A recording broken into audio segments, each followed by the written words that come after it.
একটু কথা বলি। কি নাম আপনার? আমার নাম শাহরিয়ার, আমি বাংলাদেশ টেক্সটাইলে আছি ফাইনাল ইয়ারে, প্লাস একটা প্রাইভেট ফার্মে আছি, ইভেন্ট ম্যানেজমেন্ট ফার্মে। সো আপনার এখানে আসা, আপনি আমাদের দুজনেই ইনফ্যাক্ট ইমেইল করেছিলেন আমাদেরকে, ইমেইলের ঘটনাটা একটু আজব ধরনের ছিল বলে আজকে আপনি এখানে। আপনার ঘটনাটা কোথায় ঘটেছিল? আমার ঘটনাটা ঘটেছিল নোয়াখালীতে।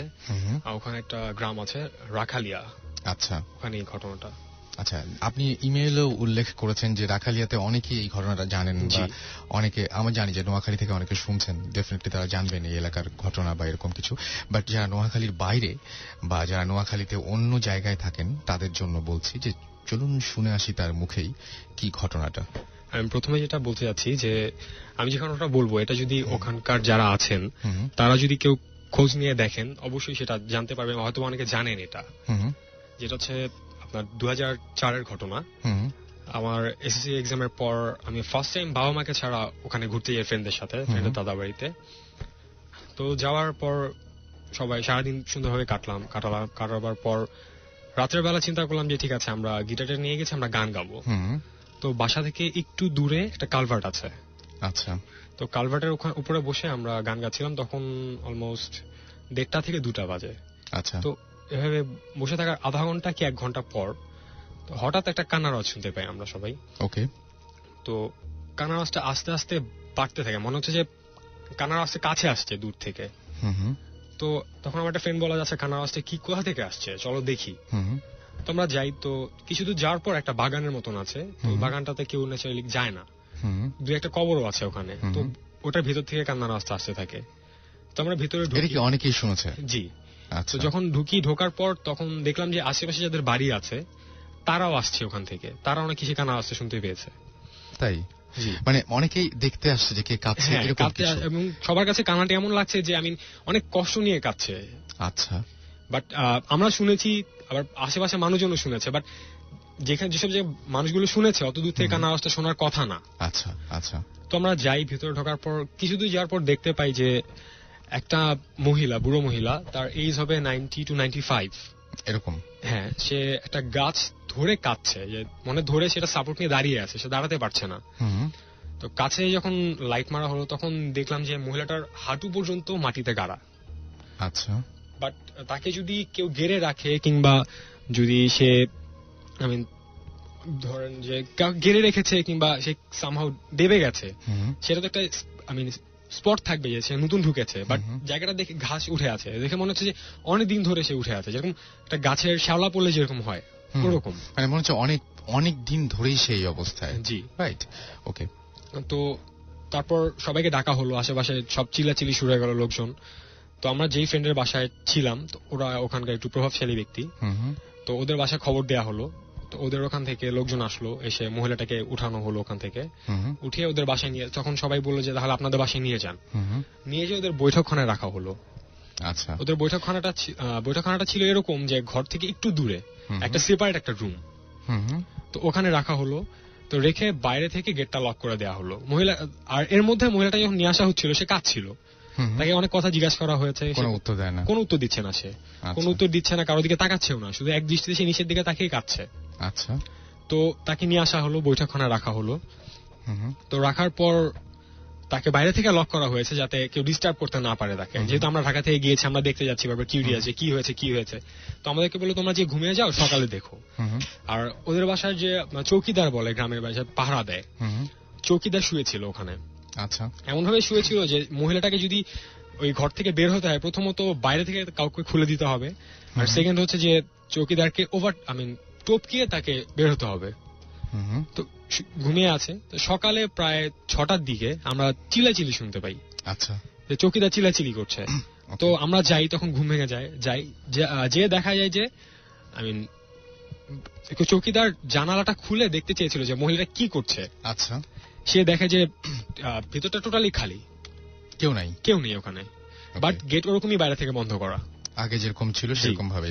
এবং ওই ঘরে কি এছাড়াও কোনো ধরনের দরজা বা জানালা কিছু আছে? না, জাস্ট জানালা আছে, বাট ওটা গ্রিল দেয়া, কোনো বের হওয়ার কোনো ওয়ে নেই ওখান থেকে। ওকে। মহিলাটার এজ আবার অনেক, সুতরাং গ্রিল কেটে কিংবা কোনো ওয়েতে বের হওয়ার কোনো উপায় নেই। রাইট। তারপর কি হলো?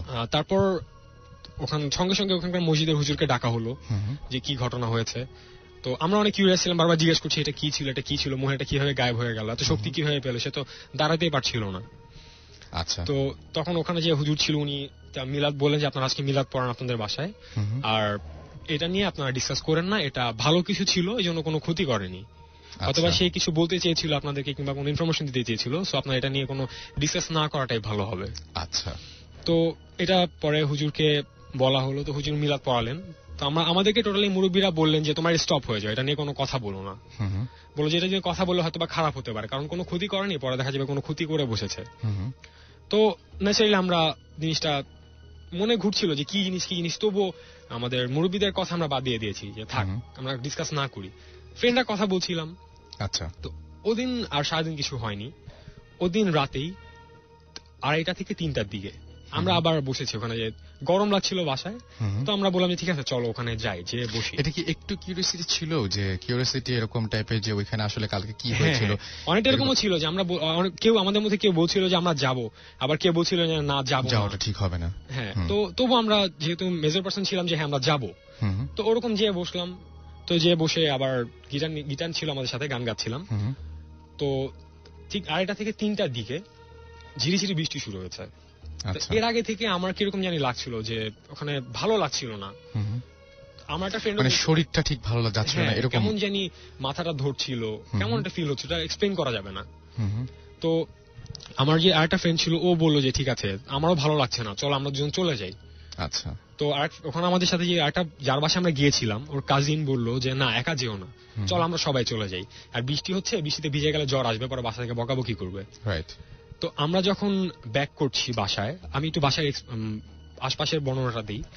ওদের বাসাটা হচ্ছে ঢোকার মুখে ডান দিকে একটা বাঁশঝাড় পড়বে, তারপর একটা বিরাট বড় পুকুর, আর বাম পাশে একটা কবরস্থান। আচ্ছা। তো যখন আমরা ঢুকতে যাচ্ছি তো হঠাৎ করে কোনো বাতাস নেই, ঝোড়ো বাতাস নেই, ঝিরিঝিরি বৃষ্টি পড়ছে। বাট আমরা যদি একটা ছোট গাছের মধ্যে যে আমরা হাত দিয়ে নাড়া দিই তাহলে শুধু কয়েকটা ডাল কিন্তু নড়বে, সবগুলা নড়বে না। রাইট। তো ঠিক ওরকম ভাবেই কয়েকটা ডাল নড়লো এবং অনেক জোরেই নড়লো। মানে বাতাস হলে হবে যে পুরো গাছটা নড়বে, বাট না, কয়েকটা ডাল নড়লো। তো হঠাৎ করে আমার ফ্রেন্ড বললো কি হয়েছে ওখানে, আমরা সবাই ঘুরতে যাচ্ছি, তখন একটা ফ্রেন্ড বললো পিছে তাকিও না, সোজা বাসার দিকে যাও, এটা ভালো না। তো আমরা যাব, এর মধ্যে হঠাৎ করে একটা দৌড়ানো শব্দ পেলাম আমরা, যে পিছন থেকে কেউ দৌড় দিয়েছে। আচ্ছা। তো আমার তখন আবার ফ্রেন্ডটা বললো যে তুমি পিছে তাকিও না, তোমরা সোজা হাঁটো। তো আমরা কথা না শুনে আমরা পিছনে ঘুরে তাকিয়েছি। আচ্ছা। তো যখন তাকিয়েছি সবাই ডান দিক দিয়ে তাকায়, তো আমি জানি না কেন আমি বাম দিক থেকে ঘুরে তাকিয়েছি। তো ঘুরে তাকিয়ে দেখলাম কেউ নেই। তো যখন আমি সোজা হচ্ছি আমার চোখটা আটকে গেছে, আমার বাম পাশে একটা কবর ছিল। আচ্ছা। তো ঠিক কবরটার সামনে একটা বাচ্চা দাঁড়ানো, বাচ্চাটার বয়স হবে 2 থেকে 3 মাস। 2 থেকে 3 মাস। সে তার কোমরে হাত দিয়ে আমার দিকে তাকিয়ে আছে, তার চোখটা টোটালি রেড, অন্ধকারের মধ্যে আমি বুঝতে পারছি তার চোখটা লাল। আমার যেটা মনে হয় যে বাচ্চাটা আরেকটু বড় হওয়ার কথা, যদি দাঁড়িয়ে বা বসে থাকে তাহলে হয়তো 3 বছর এরকম হতে পারে, কারণ 2-3 মাসের বাচ্চা ন্যাচারালি দাঁড়াতে পারে না। সেটাই। তো সে দাঁড়িয়ে আছে এবং আমার দিকে তাকিয়ে আছে, এবং মনে হচ্ছে যে খুব রাগে আমার দিকে তাকিয়ে আছে সে। তো আমি তাকিয়ে আছি, তো আমার ডান হাত দিয়ে আমি আমার একটা ফ্রেন্ড, আমার পাশে যে ফ্রেন্ডগুলো ছিল ওদেরকে ডাকার চেষ্টা করছিলাম, কাউকে ধরে ডাকবো যে জিনিসটা দেখো এটা কি। আচ্ছা। বাট আমি হাত দিয়ে দেখলাম আমার আশেপাশে কেউ নেই, আমি কাউকে ধরতে পারছি না একদম পুরোপুরি। হ্যাঁ। তো আমি ঘুরে তাকালাম যে ওরা কোথায় গেল, আমাকে ছেড়ে চলে গেল। তখন আমার মেজাজ খারাপ হলো, ভয়ও লাগছে, আমার মেজাজ খারাপ হচ্ছে। তো ঘুরে দেখলাম যে আমার আশেপাশে কেউ নেই, জায়গাটা টোটালি ব্ল্যাঙ্ক। আচ্ছা। তো আমি যখন আবার ঘুরে বাচ্চাটার দিকে তাকালাম, বাচ্চাটাও নেই। তখন পিছন থেকে আমার একটা ফ্রেন্ড আমাকে ধরে জার্ক করলো যে কি ব্যাপার, তোমাকে এতক্ষণ ধরে ডাকছি, তুমি কথা শুনছো না কেন? আচ্ছা। আমি বললাম কথা শুনছো না মানে, আমি তো ঘুরে দেখলাম তোমাকে নেই। তখন আমার ফ্রেন্ডটা বললো আমরা তোমাকে 2-3 মিনিট ধরে ডাকছি, তুমি একইভাবে ওখানে দাঁড়িয়ে আছো, তুমি কোনো সাড়া দিচ্ছ না কেন? আচ্ছা। তো কি মনে হয় যে ওটা কি কোনো হ্যালুসিনেশন ছিল, বা নাকি এরপরে আরো ঘটনা আছে? এরপরে আরো ঘটনা আছে। ওকে। তো যখন বাসায় আসলাম, আসার পর আমার অনেক জ্বর হলো, আমি অনেক ভয় পেয়েছিলাম। সঙ্গে সঙ্গে আঙ্কেল একটু হুজুর টাইপের, যার ওখানে গিয়েছিলাম। তো আঙ্কেল সঙ্গে সঙ্গে সুরাপুর আমাকে ফু দিয়ে দিলেন, বলেন যে তুমি গোসল করে নাও। তো আমি গোসল করে নিলাম। গোসল করে আমি বলে তুমি ঘুমিয়ে যাও, আমাকে একটা স্লিপিং পিল দিল, বলে যে তুমি নাহলে তুমি ঘুমাতে পারবে না, তুমি ঘুমিয়ে যাও। আচ্ছা। আর ওনার যে ফ্রেন্ড ছিল ওর নাম ইমন, ওর দাদি বললো যে সকালে উঠে দেখো ওখানে ছাই পাবা, যে জায়গাটায় ঘটনা হয়েছিল, যেখানে উঠেছে ওখানে তুমি ছাই পাবা, বাট কোনো কোনো কিছু পোলারে, কাপড় কিংবা কোনো লাঠি পোলালে কিন্তু বোঝা যায় যে অবশিষ্ট কিছু থাকে, যে কিছু একটা ওখানে জ্বলেছে। বাট বলে যে ওখানে এরকম কিছু পাবা না, বাট ছাই পাবা, দেখবা ওখানটাতে, ঠিক ওখানটাতেই। তোমার মনে আছে? আমি বললাম যে হ্যাঁ দাদি। এবং এটা তো মানে শুধুমাত্র যেটা আপনি দেখেছিলেন, মানে এক্স্যাক্টলি কোথায় বসেছিল বাচ্চা বা পজিশন, এটা শুধুমাত্র আপনারই জানা আছে, হ্যাঁ, আর কারো জানা থাকার কথা না, কারণ দেখেছেন আপনি একদম। ওকে। তো ওদিন রাতে ঘুমিয়ে গেলাম, তো উঠতে উঠতে আমার বেলা হয়ে গেল, একটু 10টা-11টার দিকে আমি উঠেছি ঘুম থেকে, সবাই উঠে গেছে। তো আমি উঠে দেখলাম যে না, আমার কোনো ফ্রেন্ড বের হয়নি, সবাই তখনও ঘুমাচ্ছে। ওকে, সবাই ঘুমাচ্ছে। তো আমি উঠলাম, উঠে আমার ফ্রেন্ডদেরকে ডাকলাম যে চলো চলো যাই, আমার দেখি ওখানে। দাদি বললো কালকে রাতে ছাই আছে কিনা দেখি। বাট তখন আমার গায়ে অনেক জ্বর, আমি দাঁড়াতে পারছিলাম না, বাট আমি অনেক এক্সাইটেড ছিলাম যে দেখবো ওখানে কথাটা সত্যি কিনা। তো আমার দুটা ফ্রেন্ড, ফ্রেন্ডের বাবা বললো যে না, যাওয়ার দরকার নেই, তোমরা, এটা খারাপ, যেও না। তারপর আমার আঙ্কেলকে না বলে আমরা বললাম যে আঙ্কেল আমরা সামনে থেকে আসছি একটু, এই কথা বলে আমরা বেরিয়ে গেছি। আমার সাথে দুটা ফ্রেন্ড ছিল। তো আমার একটা ফ্রেন্ড আমাকে সাথে হাঁটছিল, ধরে হাঁটছিল, কারণ আমার জ্বর ছিল অনেক। তো একটা ফ্রেন্ড সামনে যেয়ে বলো, দোস্ত এখানে কিছু ছাই পড়ে আছে, দেখতো এটা কিনা।